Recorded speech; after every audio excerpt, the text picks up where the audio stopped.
এই ফোনটা কেনার আগে আপনার অবশ্যই এই ভিডিওটা একবার হলেও দেখা উচিত। হ্যাঁ, যা বলছিলাম টেকনো স্পার্ক 50 ফোনটা নিয়ে আজকের ভিডিওতে ইন ডিটেলস আলোচনা করবো, তো পুরো ভিডিও কন্টিনিউ করুন। এই ফোনটা সর্বপ্রথম অ্যান্ড্রয়েড ভার্সন 16 দিয়ে আনতে হচ্ছে, যার iOS 16 এবং এই ফোনটাতে প্রসেসর হিসেবে ব্যবহার করেছে মিডিয়াটেক হিলিও G81, যা 64 বিট 6 ন্যানোমিটার একটি প্রসেসর। এই ফোনটা যদি প্রসেসর সেকশনের কথা বলেন, আউটপুটের যদি কথা বলেন, তাহলে এই ফোনটাতে প্রসেসর হিসেবে যতটুকু আউটপুট দেওয়ার কথা সেখানটায় তারা বেটার করার ট্রাই করছে, এবং মোটামুটি যে মিড রেঞ্জের গেমগুলো আপনি অনায়াসে রান করতে পারেন। এবং এই ফোনটাতে ডিসপ্লে হিসেবে ব্যবহার করা হয়েছে IPS LCD, যা হচ্ছে গিয়ে 6.78 ইঞ্চি HD প্লাস একটা ডিসপ্লে এবং 120 হার্জ রিফ্রেশ রেট রয়েছে এতে।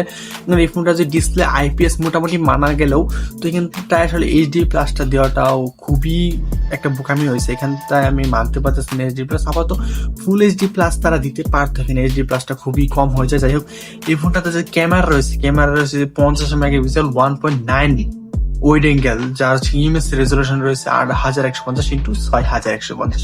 এন্ড দেন হচ্ছে ভিডিও রেকর্ডিং করতে পারবেন ফুল HD প্লাসে, এবং সেলফি রয়েছে 8 মেগাপিক্সেল। এখন সব মিলে যদি ক্যামেরার কথা বলেন, তাহলে ক্যামেরা আউটপুট হচ্ছে, যেটা আসলে প্রাইস সেগমেন্টে ক্যামেরাগুলো এমনই হয়, তো সেখানটায় আছে তারা বেটার করে ট্রাই করছে যতটুকু সম্ভব।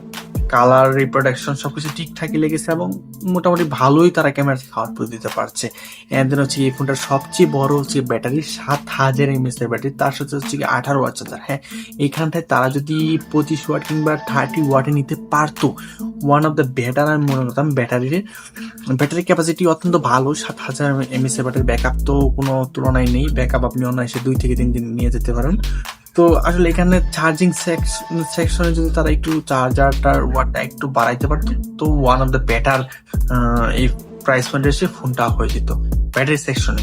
তো আপনি সব দিক দিয়ে বিবেচনা করে দেখেন যদি এই ফোনটা আপনার কিনা উচিত কিনা। যদি কিনা উচিত হয় তাহলে অবশ্যই কিনবেন, আর যদি না হয় আল্লাহ হাফেজ। আর চ্যানেলটাকে অবশ্যই সাবস্ক্রাইব করতে ভুলবেন না।